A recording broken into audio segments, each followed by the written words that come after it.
show you how to make a basic white cake.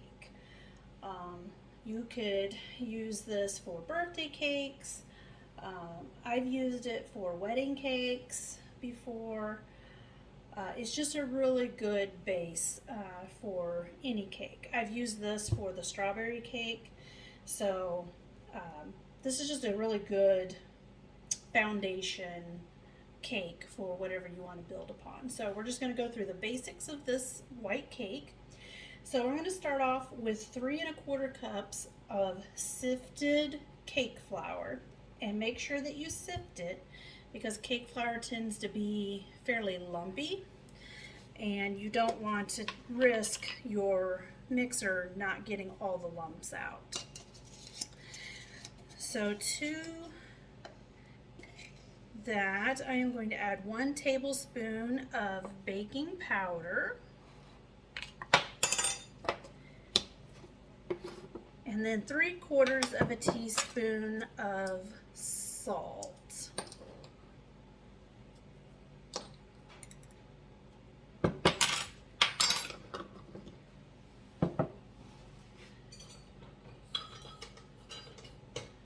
And we're just going to give that a mix.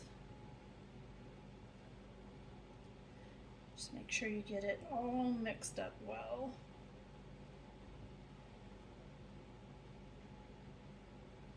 Okay. Now we're going to just set this aside. And in our stand mixer, we're going to add 2 sticks of room temperature butter.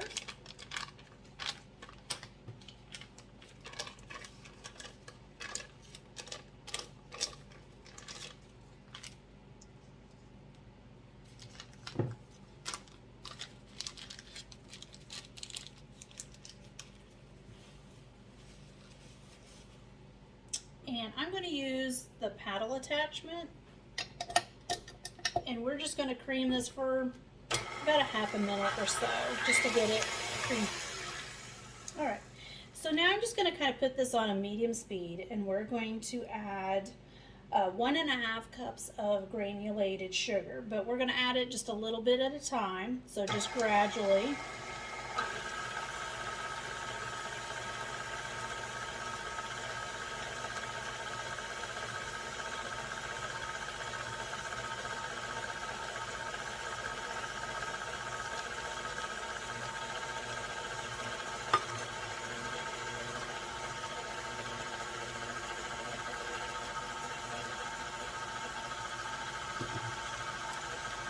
And at this point, I'm going to scrape this bowl down just so we can make sure that all the butter gets mixed in.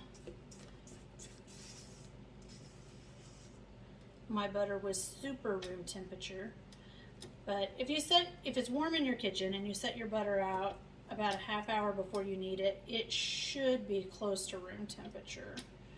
If it feels a little too firm, you can always grate it, and that will speed up that process.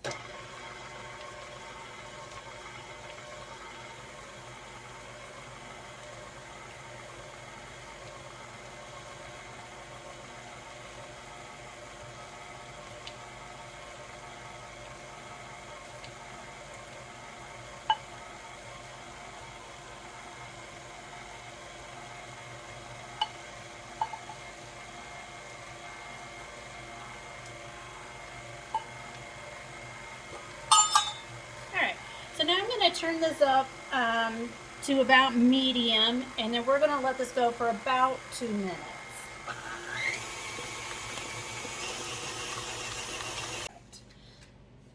Now I want to show you, because partly what happens when you beat it for about 2 minutes is it lightens up.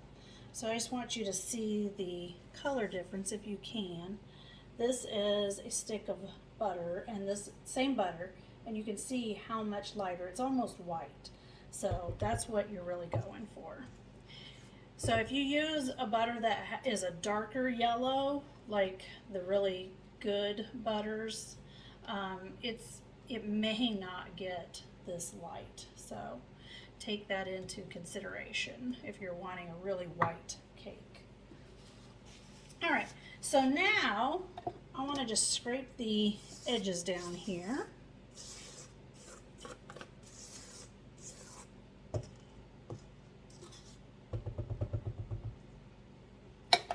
Now we're going to add our egg whites. Now we need 6 large egg whites. I have no purpose for just egg yolks, and I just cannot waste it, especially with the cost of eggs these days. So I hit the easy button and just get the carton of egg whites. You're going to follow the amount on the side. It will tell you how much in tablespoons in measurements, how many egg whites you get. So, and I have noticed different brands are slightly different. I don't know why. So for this brand I need 6, so that's going to be 3/4 of a cup of egg whites. So we're just going to turn this on, and we're just going to add a little bit at a time. If you're cracking out actual eggs, you'll just add 1 egg white at a time. Let it mix up until it's incorporated, then add the next one. So for the liquid like this, I'm just going to add a little bit at a time.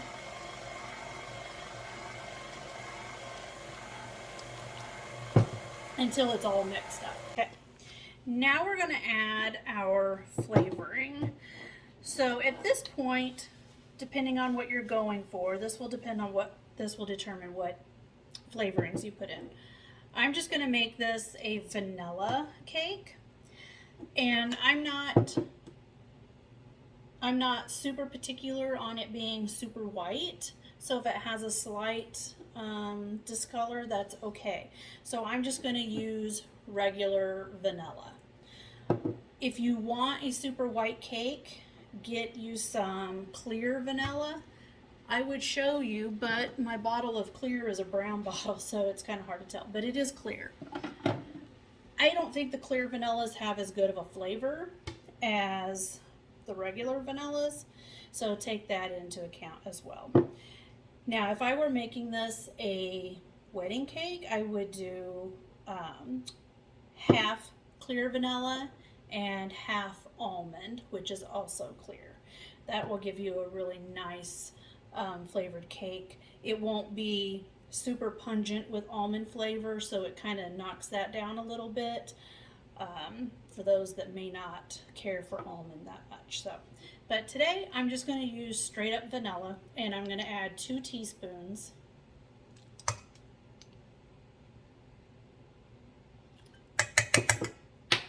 And we're just going to mix that in. Now we are going to alternate our ingredients with our dry with our wet. So I've got 1 cup of whole milk here. I've also got 1/3 of a cup of sour cream. So we're going to add some of the milk first. So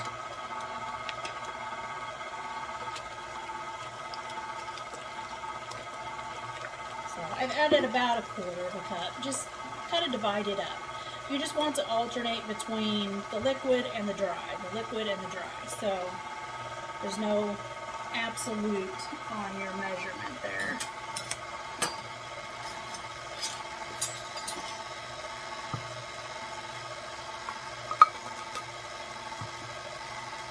And we're just going to add some of our dry ingredients. My milk is cold, so it's actually firming up that butter just a little bit, because the butter was really very over soft. So we're going to add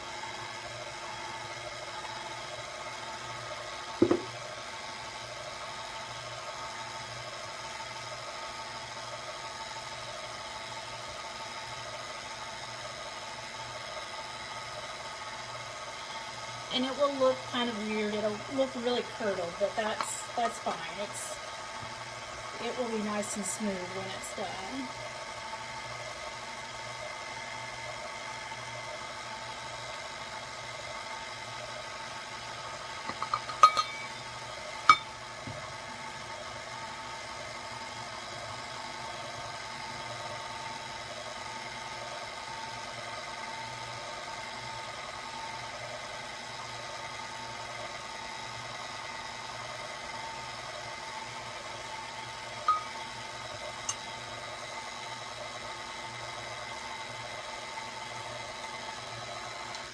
And I'm going to stop this so I can scrape the edges. Okay.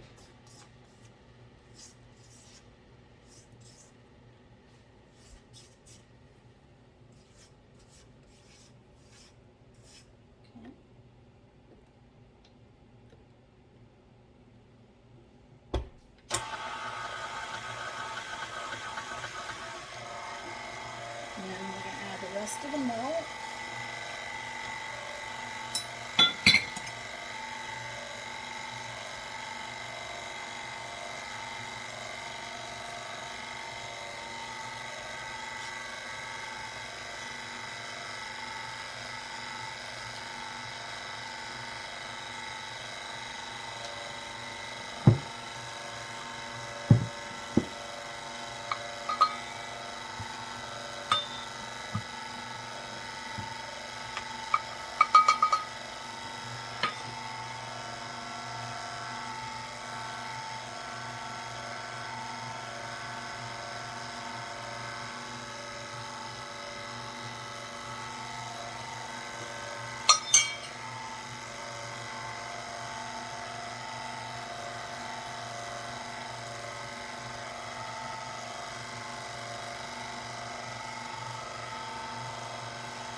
And then we're going to add our 1/3 cup of sour cream.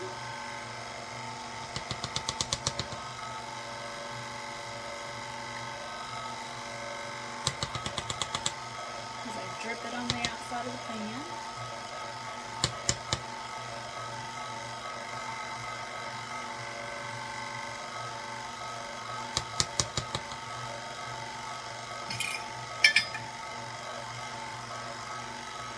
All right, we're going to scrape this down one more time.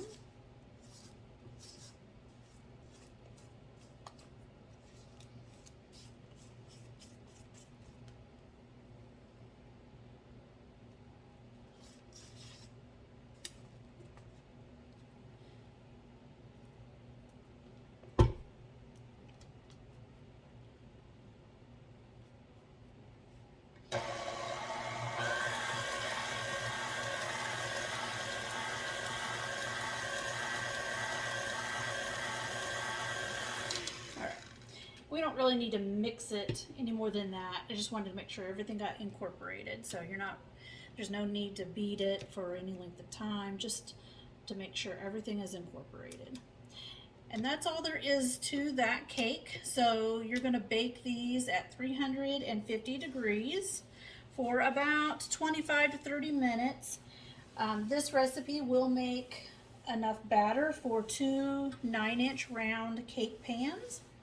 You can divide that out into other size cake pans. If you would like, you could split this recipe in half if you just want to make a smaller cake. Really, all of those options are there for you. So you're just going to make sure when you bake them, if you make smaller cakes, you may need to check it earlier. Just use a toothpick, insert it in the center of the cake. When it comes out clean or maybe 1 or 2 crumbs on it, it's done. So you can pull it, let it cool down, wrap them up, toss them in the fridge, and let them chill completely. Then you'll be ready to decorate. So, all right.